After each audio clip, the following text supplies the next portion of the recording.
All right, so I've been waiting months, Cortez, to finally get to this story that I have painstakingly brought our audience today, but I just need to explain what happened as we've been sitting here, because we are sitting here. It's me and Ryan Cortez. What's up, you cowards? Yeah, very good intro.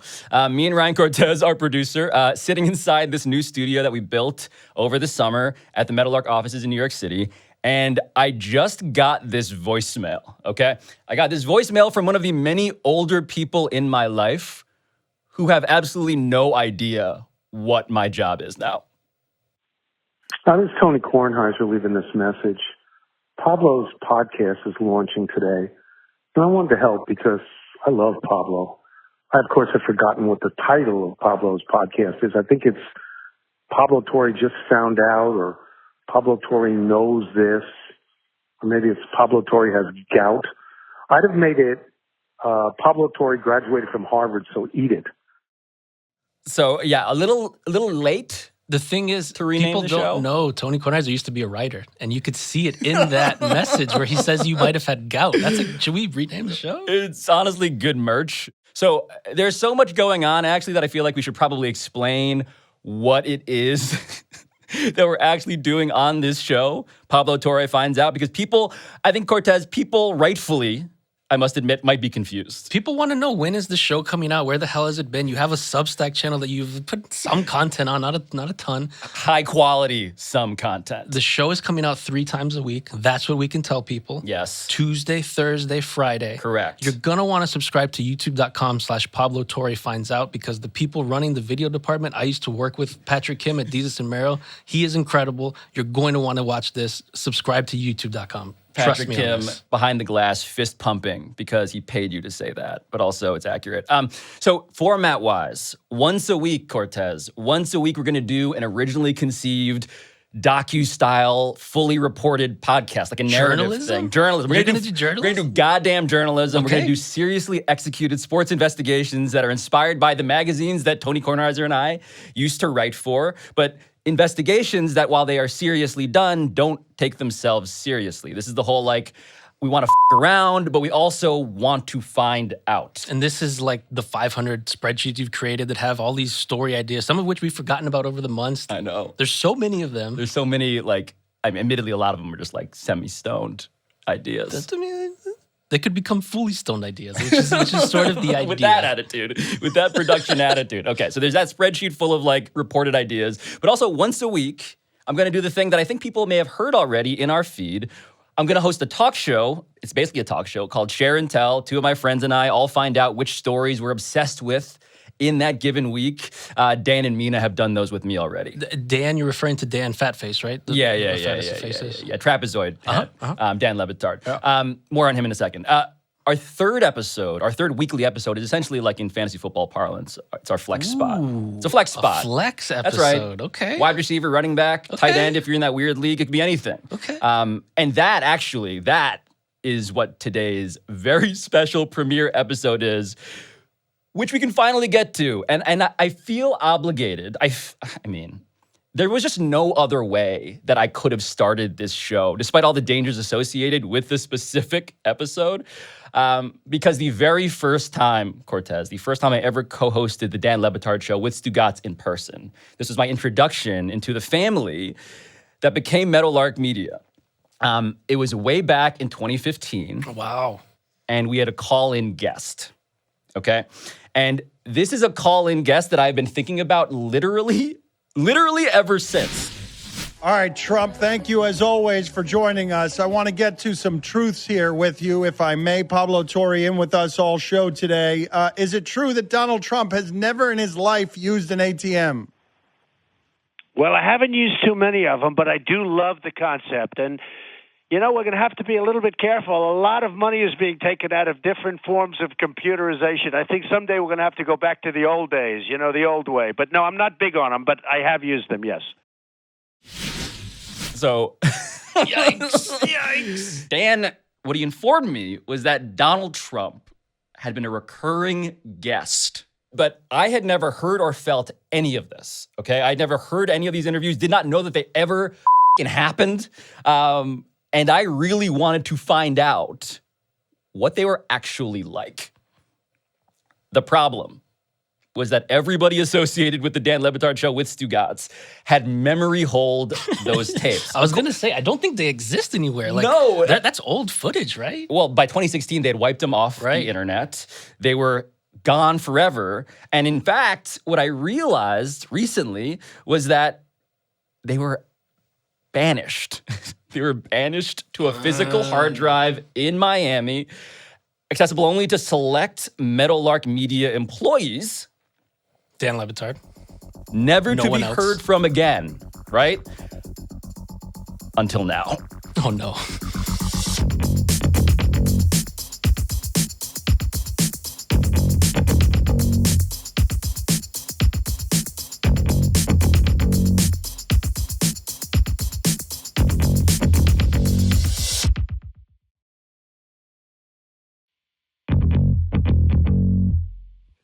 It's happening, Carl. Carl, is it all falling apart? It's all happening. Look at this. Yes. Look at this. Where am I sitting? You're sitting not in your chair, because I'm going to sit in your chair. Okay. Because we're turning the table. Yes, we are turning the tables. Turning the They're table. being turned. All right. 5, 4, 3, 2, 1. This is what I was hired to do. Was to make you sit across from me with little to no information about what's actually about to happen to you. I've asked you 3 or 4 times to tell me what we're doing. You have consistently, steadfastly refused to tell me what we're doing. Correct. It's better this way. But in the interest, truly, Dan, as you wear your ridiculous sunglasses in front of me, which is appropriate for someone who has to confront the blinding lights of his past, are you somebody who remembers anything about the tapes I'm about to play for you? You have just told me we're doing the Trump tapes, and I'm like, what is it? What are we doing? And now I'm led to assume, just from the sheer delight streaking across your face, that what you're about to do is play for me the time that we irresponsibly had Donald Trump on and frolicked with him. Lest anyone say that we are an echo chamber. We've had Bill O'Reilly on, Geraldo Rivera, just because I wanted to ask questions about his mustache, and at the time, a great mustache. reality game show host who surely would not win the presidency and threaten to topple democracy because I'm an idiot. There is one major problem with what you just said, a falsehood. Because you said time, and this is about the times. We've talked to him twice. Oh, more than twice. How many times did we talk to Dan, Donald Trump? People have recommended to me that we not do this episode as my first episode. Dominique Foxworth, our friend, said, quote, do not f***ing do this. And he has never heard these tapes. He said he would never own up to them if he were a person who had been involved in these tapes. He was kind of worried that we were going to cancel ourselves. As your first act and jumping Correct. into the arms of Meadowlark Media with your wife and family. Yes, and 3-year-old Violet. All of that going down in flames because I wanted to do the Trump tapes. Because you want to start on With the third you. rail. How many times have we interviewed Donald Trump? You've interviewed him several times over the course of 3 years. And 2013, 2014, 2015, we're going to go through them. You were at one of them, correct? I was at the last one of them. Who else was involved in the others? I've legitimately no recollection of why it is we had him on. My question for you actually was going to be, why did you have him on? And you're telling me that you don't even recall. When was the first one? I'm going to The be first one? like somebody being indicted talking in front of a federal government. I don't recall the incident you speak of, but I legitimately let's start with You cannot go, I'm not here to talk about the past. You can't go Mark McGuire on us, even if you are wearing glasses conspicuously. Did we all do all of them at ESPN? Yes. All 3 of them were done at ESPN. Yes. Okay, all I remember is the last one that you were involved in. And the only reason I think I remember it is because you wouldn't shut up about it. This was how that first interview back on November 19th, 2013 Oh, began. no. Oh, This is no. how it began. Really cool to have Donald Trump, who is going to join us right now on the Subway Fresh Take Hotline here on ESPN Radio. Stugatz very badly wants to be Donald Trump. Even with all of Donald Trump's many enemies, Stugatz just wants to be this guy. We've got a lot of things to ask him. All right, I'm now legitimately wincing. That's not, but now you've got me fearing. Now you've got me, because I didn't have any idea of what Donald Trump was, and he was just celebrity TV ego host who was a famous person for reasons that were hard to discern. We were having him on because he was famous. I just want to start this again. Hold on. Really cool? Yeah, I know. I heard him already. But that really cool. That I didn't say that. Not though. cool. Really cool. Cool. I didn't say that. You didn't. In fact, Mike Ryan, Dan, I've been doing reporting around your company, our company now. Investigative reporting. Pablo Torre Finds Out. It's on the screen behind me. Mike Ryan told me that Stugatz was actually the one who booked Donald Trump. Oh, what's the backstory there?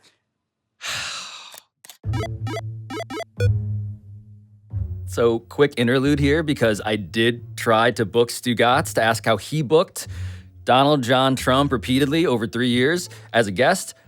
But what I got was this. Hi, you've reached John. I can't get to the phone right now. Leave a voicemail and I'll get back to you as soon as I can. Thanks.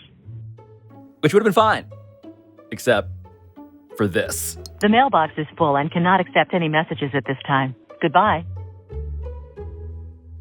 And so I kept calling without any explanation, because as with Dan, I just wanted Stu's most genuine, unplanned reaction, which I did eventually receive. Yeah. Hello, Pablo. So listen, okay, we are doing an episode for my show that is all about the interviews you guys did with Donald Trump. Sure. You remember those? Of course I do. What do you mean? I booked them. Did you ever get Trump's number? Would you ever text him? That is a great question. So hold on. There is a Donald Trump phone number in my phone. I remember us liking him so much that we were wondering if we should turn it into a weekly.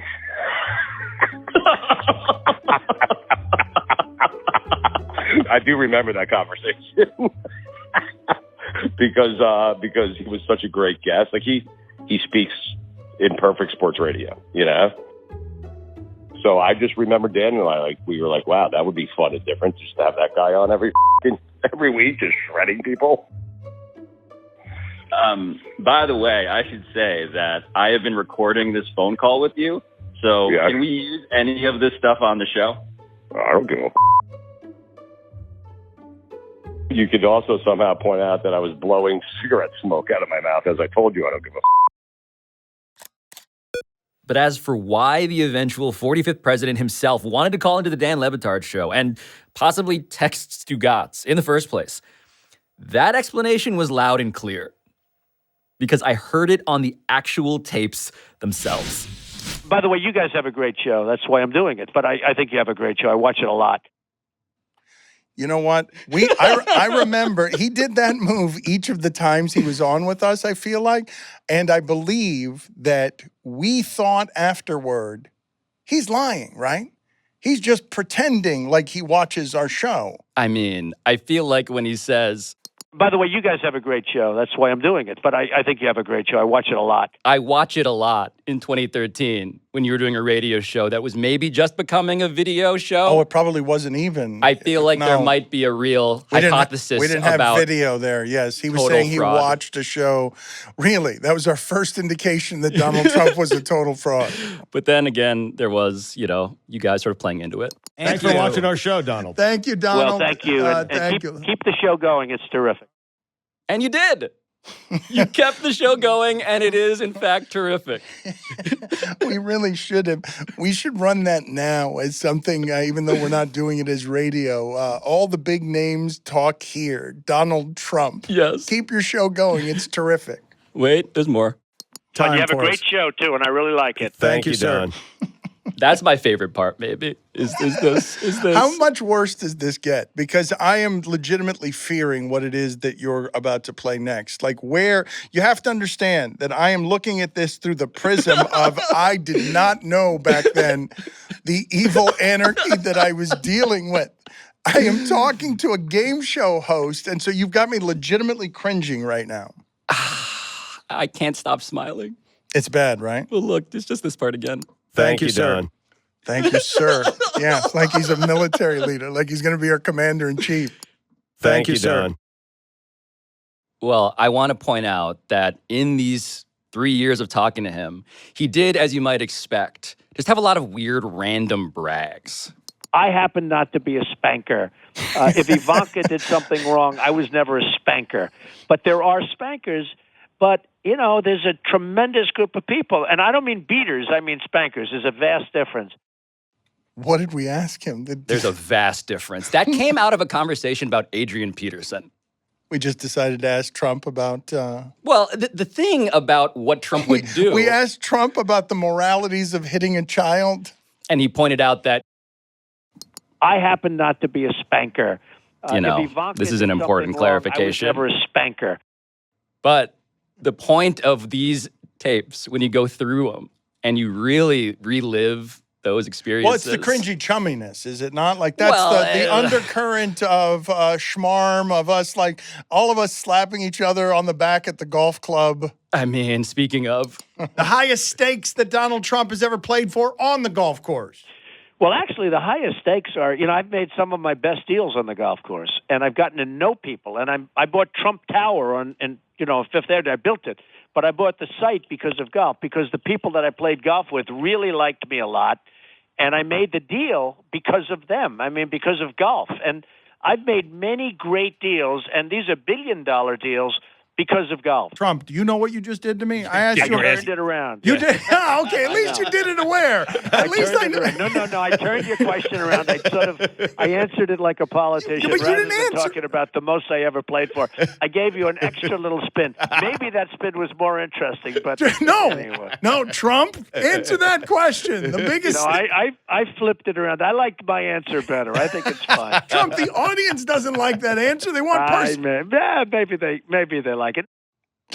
That's as hard as he's ever been grilled. It right really there. is. I really drilled him. It really is. He didn't answer the question, though. No, he actually just continued to talk about his friends. Who is your best famous friend? Like, among your famous friends, I'm giving you the opportunity you've waited for all your life here, Trump, to just name drop all of your friends. And so I'm wondering, who is your best of your famous friends?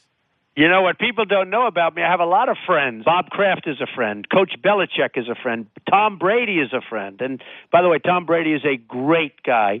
Woody Johnson of the Jets is a terrific guy. He's a friend of mine. And Fred Wilpon and the Steinbrenner family. I know them all. And I just got back from the United States Golf Association where Jack Nicklaus, who's a good friend of mine, was being honored. Jerry Rice and Lawrence Taylor played golf, and I'm telling you, Lawrence put on a chipping display. I play with Michael Jordan. He's a great guy. I've played with Bill Clinton a lot.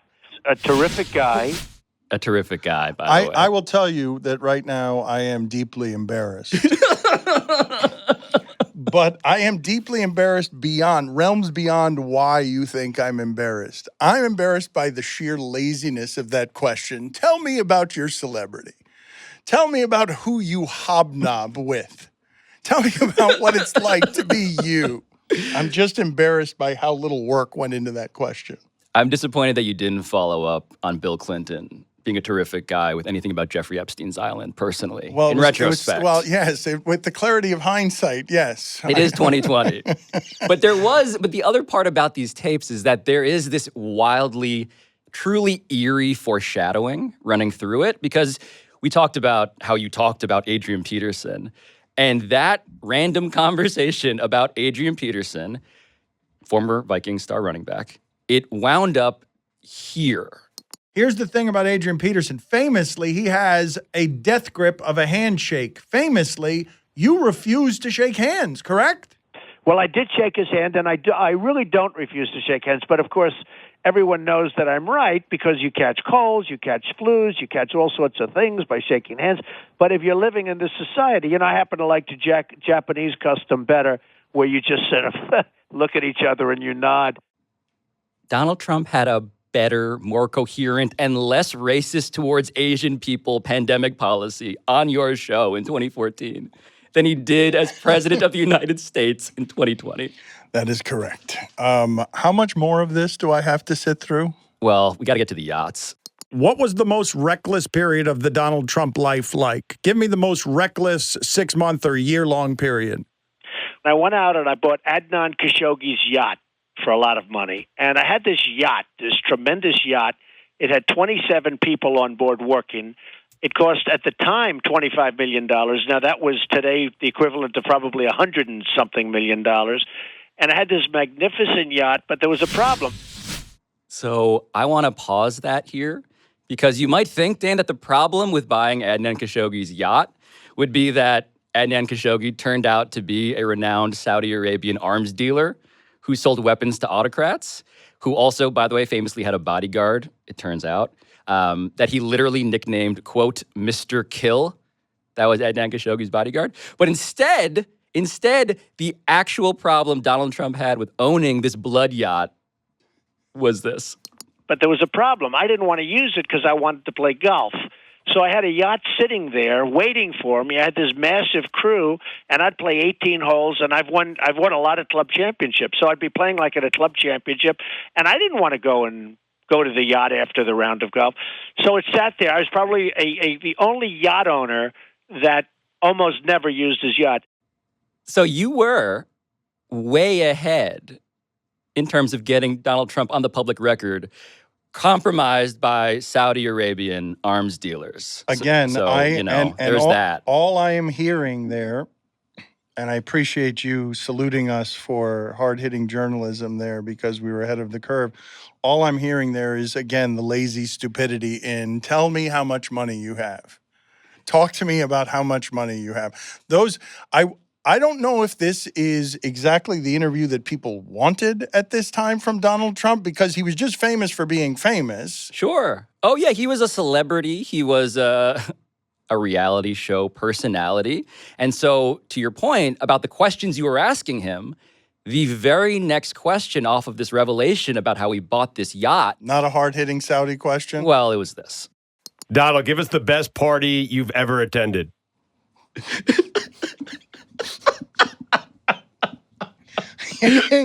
I mean, okay, so just to be clear, what you're doing right now is you've acted as a first order of business in the creation of this show that you've been talking about for months.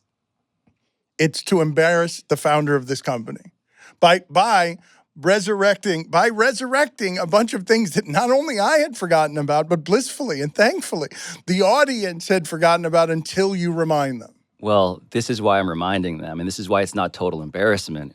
It's because when he asks this question, Donald, give us the best party you've ever attended. Obviously, this is absent any sort of journalistic instinct, and you fail to follow up on any of these sort of autocratic adjacent details. But what Trump says in response to this question, Dan, is kind of incredible. Well, it's a very interesting question because it might have been last week. I went to the Miss Universe pageant in Moscow, and after the pageant in Crocus Hall, which is a fantastic location right inside of Moscow, and everybody, all of the, most of the oligarchs were there. There was tremendous wealth, unbelievably beautiful women, including the people from the pageant who were beyond belief. It could have topped them all. It was wild. I mean, yeah. We need to just do the math for the listeners here, okay? Because I had to triple check what was just said there. And that week, the wildest party week of Donald Trump's life, is exactly when the P-tape allegedly happened. Wow. The alleged P-tape. This was November 2013. This was the same month Trump was allegedly taped watching prostitutes, pee on a bed in Moscow, host city of the Miss Universe pageant, which he owned. The entire shroud of how is an American president this in bed with Russia, many people suspect, although nothing has ever been credibly linked to it, that it was a party in which Russian oligarchs have photographs of Donald Trump being peed on by prostitutes, or by just sex peeing workers, excuse on, me. or him, yes, watching them pee on a bed that Barack Obama had rented in that Ritz-Carlton, allegedly. All these theories apply. None of which I asked him about. None. I didn't raise a single journalistic antenna to party with Russian oligarchs being something that was probably a bit of malfeasance in it. But the point is, he went on the record authentically talking about that same week in Moscow with Russian oligarchs. The wildest week that he still could not stop thinking about. In November 2013, you interviewed him the week after this happened. We got his first public comments after possibly... Literally, because Stugatz asked this. That's right. Donald, give us the best party you've ever attended. Stugatz accidentally gathered circumstantial evidence for the most infamous rumored tape in American political history. Government evidence. And nobody knew it until now because everybody forgot about it. Because you decided to start your career shaming one of the founders of this company. This is, by the way, how you rewarded Stugatz's investigative journalism in these interviews, by the way. No. Can you fire my co-host on your way out the door, Stugatz? I know everyone requests this of you everywhere you go. Just fire Stugatz. Tell him he's fired. Well, Stugatz, you are absolutely fired. You don't have it. There's no question about it. As a team, you're phenomenal, but individually, you're fired. So you are just actually physically trying to become, like, smaller, and you're trying to shrink inside of yourself. It's hackery of the highest order. Like, I'm just... Hey, real estate television monkey, do your television real estate monkey phrase. It was kind of like watching someone ask Jaleel White to do a little Urkel. Lazy, it was that way. Just so lazy. It's just, I'm mostly what I'm embarrassed by. This is hard to say, it's hard to think, is just what a hack job that interview was. Just embarrassing as content. Even more embarrassment after the break.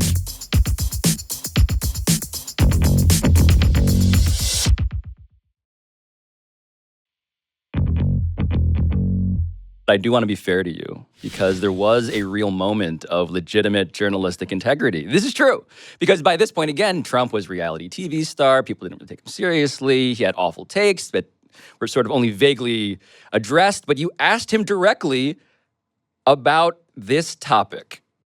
That birth certificate fiasco with the president, that was just a nightmare, right? We'd do that differently if we had to go back and do that over? No, I don't think so. I mean, I think it was, there's a large group of people out there that would like to see what's going on. And look, right now, I will say this country has bigger problems. Well, we have a healthcare thing that's in total shambles, and you can't get a website after spending $1 billion.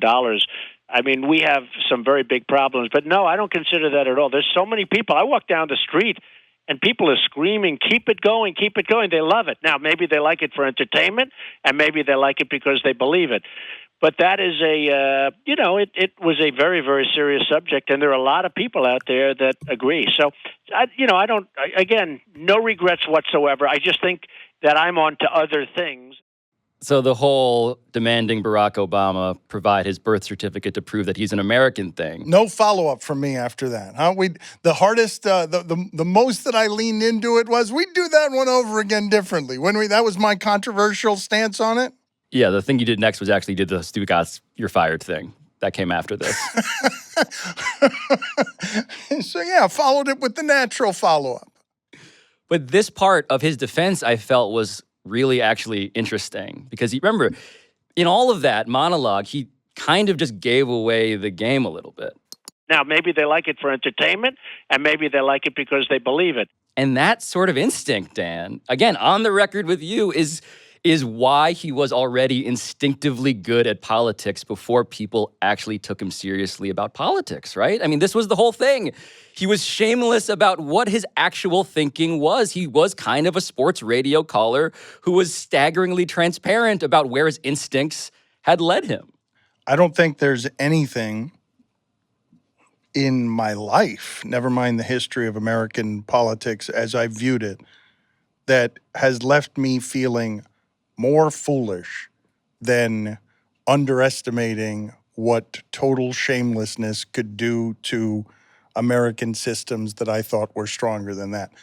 I got to think that as we talk about this, I'm assuming there's going to be fear involved for him on the idea that indictments from every corner of the universe might put him in jail for a long time. But for his last move to be not if I topple the entire system to prevent the checks and balances from working, I would have never guessed that I would be so stupid as to think that that from that entity could come the challenging of like the principles we hold dearest allegedly as a country.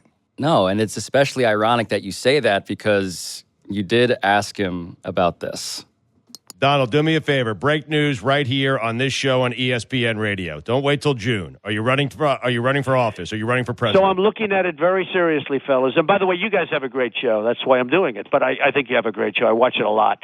But I am thinking about it very, very seriously. And the country is in trouble. We're being laughed at by everybody. China's taking our jobs. They're taking our manufacturing. They're loaning us the money. They're taking our money, and then they loan it back to us.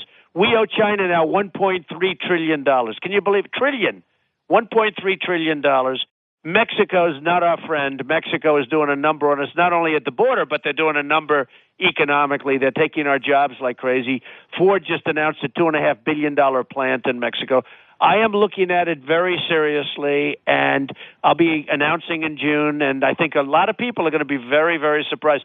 One thing I will tell you, if I decide to do it and if I win, I will make this country great again. That part. Dan, I was sitting next to you when he said that, and it occurs to me only now that that was the first time I would hear a phrase that has been said millions of times since, that we will hear unto eternity. I will make this country great again, was in some sense debuted, soft launched as we were interviewing this man at ESPN Radio. With a Stugatz question that has one of my favorite things in it. Replay the question so that people can hear one of my favorite things, which is Stugatz feeling like he's tripping while running in the middle of a thought. Donald, do me a favor. Break news right here on this show on ESPN Radio. Don't wait till June. Are you running for office? Are you running for president? So I'm looking at it. The sound of him being punched, it sounds like. The sound of him being tased in the middle. One of my favorite things. So 3 weeks after Stugatz gets tased, asking this question that Donald Trump answers, he runs for president. 3 weeks after this. That's the timeline. That was his final appearance on the show.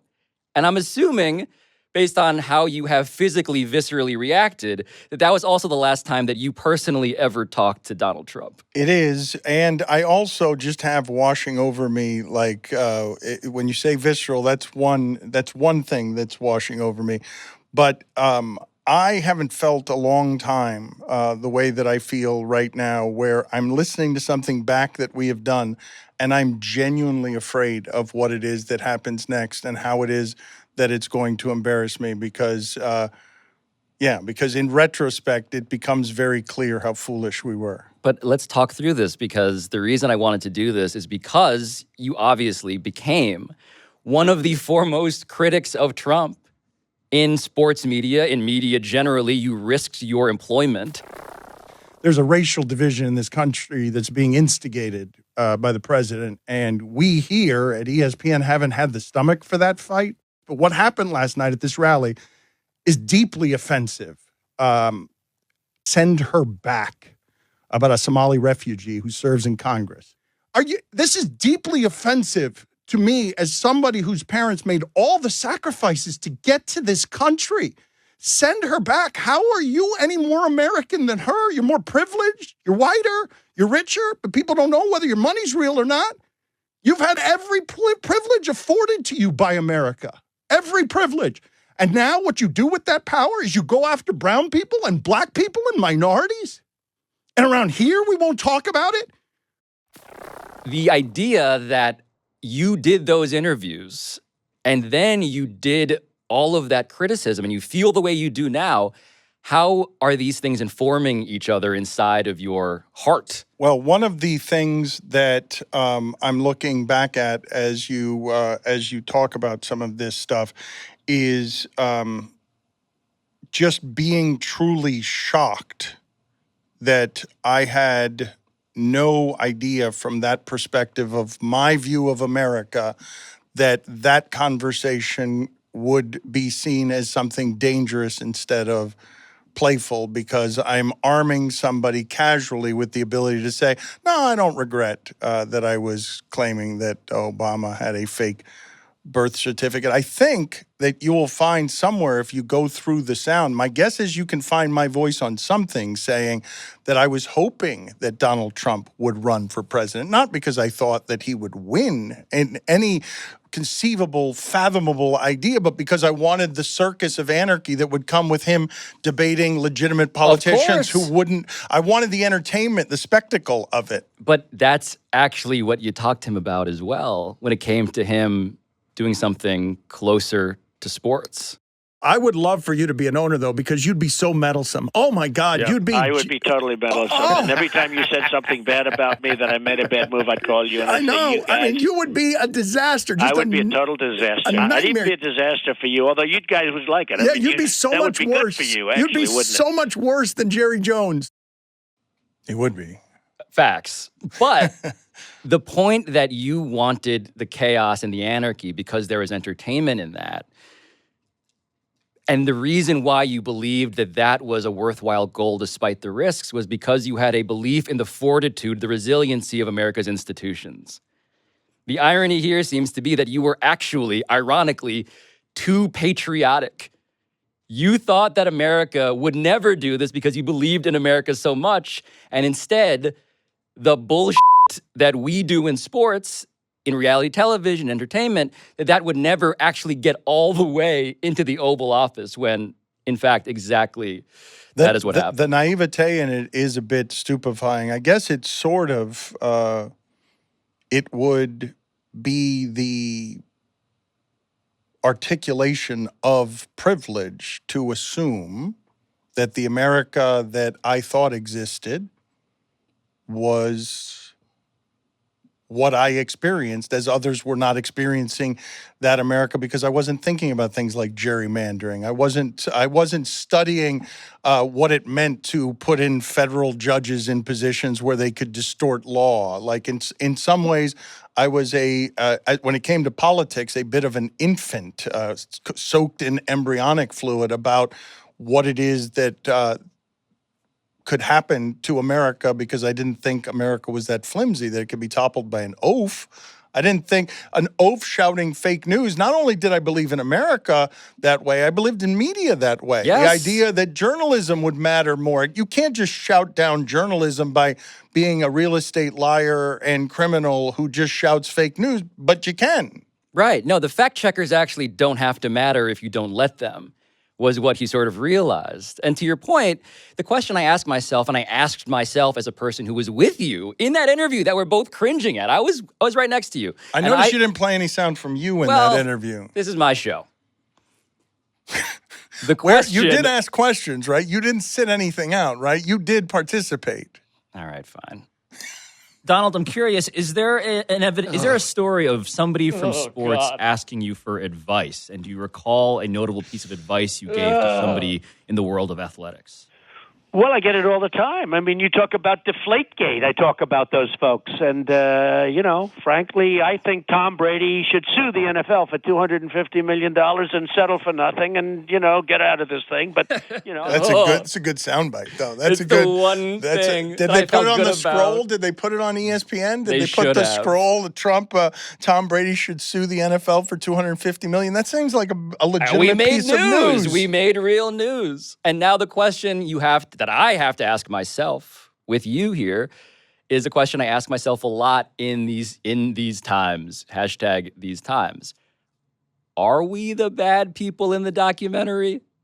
Are we the people who missed the thing that obviously ended up in the next scene being horribly, horribly explosive to everything we now say we care about?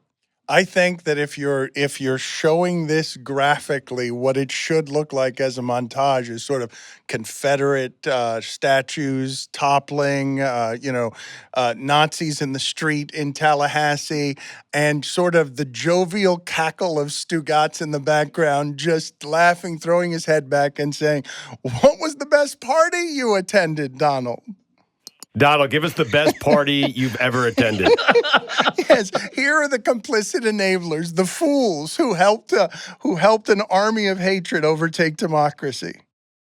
Is it just guilt? Is that the feeling in your chest cavity? Is it just guilt? I mean, you make this company, Meadowlark Media, founded on a principle of, I'm going to do things differently, very differently. I'm going to do things I could not do before. I join up under that same aegis. How does what we just revisited intersect with your ambition here? Both of the feelings that I have in both starting the company and listening to that are similar, in that I'm thinking to myself as it happens, God damn, I did not know I could be this big of a fool showing my ass in front of this many people. But if your starting point on all of that is being able to make fun of yourself because you were a fool and you tried to do a vaguely principled thing at ESPN by leaving to create your own thing in 2024, when I was telling people in the creation of this company, I feel like these microphones are going to matter. The independence of these microphones is going to matter. I didn't see a writer's strike coming or corporatization of the content economy coming. But I did say to Skipper and anybody who believed in the idea of the creation of this company that we need to have the freedom of the microphones in 2024 so we can learn from our mistakes and so that we can do it better. And the ideas that I had about America, handed down from my parents and grandparents near the Freedom Tower, because America was the place that wasn't communism, that wasn't Cuba, that wasn't a dictatorship. I wanted to make sure that we had microphones in Miami, not because I knew Florida would go this bad, not because I knew that the press in general would come under siege, but because we'd built something in 20 years and I wanted to protect it. This is where I do want to sort of sit up straight a little bit and not be totally cowed by our past selves as much as we are embarrassed to be our past selves. And it's because what we did was truly recognize Donald Trump's superpower. It was not merely a willingness to disregard the truth and certainly a shamelessness about destroying America's institutions. It was that he is entertaining. He was funny. You have told me before you like to collect weirdos, strange people. Trump qualified because he is not just funny intentionally. More than that, he's funny without trying. And that part, like him being a sports talk radio caller, literally with you, and also as a matter of just wiring mentally, he's an A+ gas bag, man. And he spawned imitators, but the reason why he succeeded was because you actually want to watch and listen to him. Despite all of it, he's just actually good at that. But the celebrity guest is supposed to always remain a guest. He's not supposed to beat all the Republican nominees and then become a guest who lives in the White House and can then, take all of the systems to just pour them into his own bank accounts with ideally. With a system breaking that none of us had any idea that the key to surviving a single Watergate is just to have 1,000 of them. Yes, bed of nails theory. Don't get punctured by one scandal, have 1,000 of them so that none of them can puncture the skin. It's unbelievable. But the idea of now, are we hypocrites, right? Because I'm anticipating all of the stuff coming back at us because I have decided to do this from the first show. I do not believe that we are hypocrites because hypocrisy and intellectual dishonesty, that would be to say, no, he was never actually that interesting. And in fact, I would never listen to him today. Because the reality is, when he gets on a debate stage, Dan, I'm going to be watching and listening and probably laughing at some of those clips. I admit this. Like, it's not like I have found religion where I am now cleansed and all of my instincts towards why is this man interesting and entertaining and funny have been erased. The battle that I am going to have to sort of reckon with as I go through another election cycle as just a guy in this country is, am I not supposed to laugh anymore? If you put him on a debate stage with DeSantis, I'm at least watching in part just to see how scared DeSantis gets and how frozen in the lights he gets. No, I mean, look, the reality of what this is, and I now am just like on the therapy couch with you. We're both sort of like lying in a king-size therapy couch together, is I feel like we have to be honest about what he's good at. And that to deny it, to sort of indulge the moral scolding that we did not do when he was on the radio with you is to... And you. And me. Is to amplify his power. Because the whole point of him, the reason why he is appealing, is because he sort of has changed that formula on, they used to say about presidential candidates, you want it to be somebody who you drink a beer with. With Donald Trump, it's different. It's a little different. You want him, Donald Trump, you want to watch him while drinking a beer. He is entertaining you. And that part of it, if we're not honest about his skill, if these candidates if the Democratic candidate is not honest in a debate about, look, that guy is about to be 10 times more entertaining than me. It does feel like part of the game, if you choose to play it with him, is to concede that I am not going to out charisma this man whose charisma is fueled by the most base instincts that are only found at the most compelling, perversely compelling levels of sports talk radio. He is that, right? He is the sports talk radio caller. He is New York sports talk radio. Yeah. Yes. It's guy who knows it all, even though he doesn't know very much at all, as somebody that Mike and the Mad Tug are throwing their entertainment vehicle to. Here, Donald on a mobile, please do our job for us with this call. Be entertaining by whatever it is you have to say. Donald from Queens, Dan, was not just any sports radio caller. He was your sports radio caller. You're delighting a little bit too much. And that laughter, you've been muffling it the entire time. It's been in your sternum the entire time we've been doing this. I legitimately thought when you gave me the vague notion of we'll be doing the Trump tapes, I'm like, do I have to listen to like some wiretaps or something around the documents that they found in his toilet? How are you not going to give me some information on what the Trump tapes are, only to find out that there are 3 interviews with Trump, one of which I remember? Yeah, it was just going to be me the entire time just pressing this button. Thank you, Don.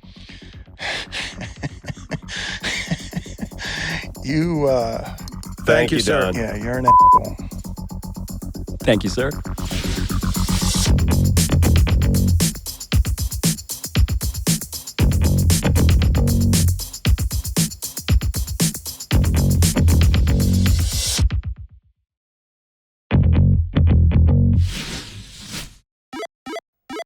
All right, so you may have noticed that this show is not actually over yet, unless Dan has already canceled it, in which case I do understand. But I wanted to explain what we're going to be doing at the very end of our episodes, because here at Pablo Torre Finds Out, we do, in fact, around. Shout out to Daniel Baldwin and everyone who listened to our trailer. But after each episode, I do want to honor our literal title by going a little bit Doogie Howser and just taking a second to reflect on what exactly I found out in a given day. And today, there was a lot.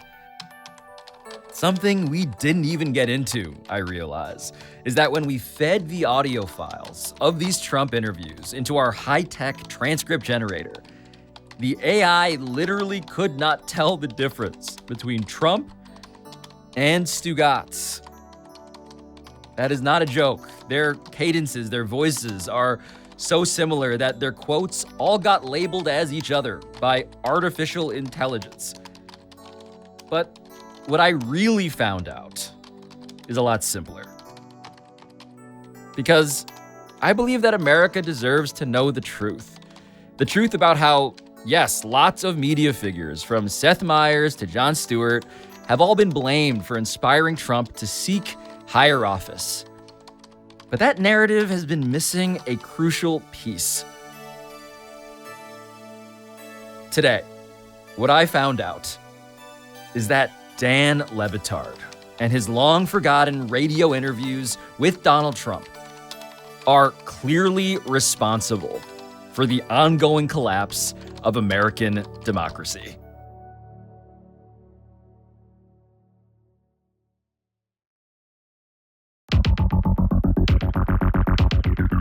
This has been Pablo Torre Finds Out, a Meadowlark Media production. And I'll talk to you next time.